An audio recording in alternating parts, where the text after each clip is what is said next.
Hello and welcome to the USSR invasion of Afghanistan. First up, we have our NTKs.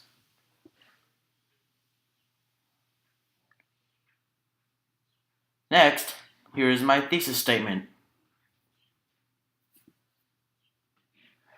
For starters, we have to know what the Cold War was and who the people that fought in the Soviet-Afghan War. The Cold War was a period of tension between the United States and the USSR. There was no actual fighting, but the countries would fight through other people. It all started shortly after World War II and then ended when the Soviet Union collapsed in 1991. The invaders, which were the USSR, was created in 1922 and fell in 1991. They were the main enemy of the United States during the war. They were also a communist nation. The United States was one of the two world powers that fought in the Cold War. They didn't fight in the actual Soviet-Afghan war, but they did give training and weapons to the Mujahedeen. The people in Afghanistan were the Mujahedeen. They were a group of Muslim rebels that were backed by the US government. Many of the Afghan soldiers in the military joined this group so that they could wage jihad, or holy war, against the atheist Russians. The war lasted from 1979 to 1989. The end of the war was followed by the collapse of the Soviet Union because the world was shown how weak the Russian military was. You're probably wondering, how could the Soviet Union, a world power, lose a war against a ragtag group of rebels?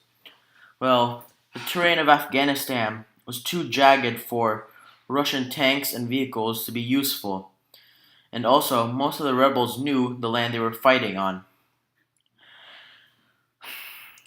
The Soviets observed the recent civil war and they saw how weak the government was, so they thought that invading Afghanistan would be easy because the government was weak, so that they could establish a communist government. The Russian tacticians probably already knew that it was going to be hard to move troops and vehicles, but they had to go through the invasion because it was their last-ditch effort to combat the United States. After the end of the war, the US just left the people in Afghanistan to rebuild their country by themselves. This angered many people because the United States helped so much, but in the end, they just left. Those people then created a militia group called the Taliban. That group declared themselves as the official government when they took over the capital of Afghanistan. The Taliban held a grudge against the United States because they didn't help rebuild Afghanistan after the war. This would follow the US to the 9/11 attacks. Also, the end of this war turned most of the world's attention to the Middle East because many people there had a disliking for the Westerners who kept on trying to get into the Middle East.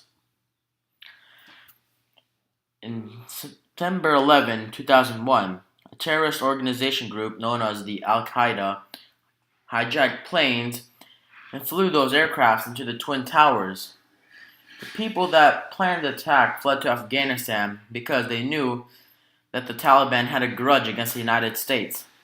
If the Taliban did not help the planners, the United States would have caught the perpetrators quicker and more efficiently. To wrap it up, we have to know why this is an example of globalization. So basically, war is an extreme example of globalization because there are two groups of people from different regions coming together in the battlefield and killing each other using their weapons from their homeland or from a different region. Those two groups I'm talking about would be the Mujahedeen and the Soviet Union. Well, that's it, and see you next class.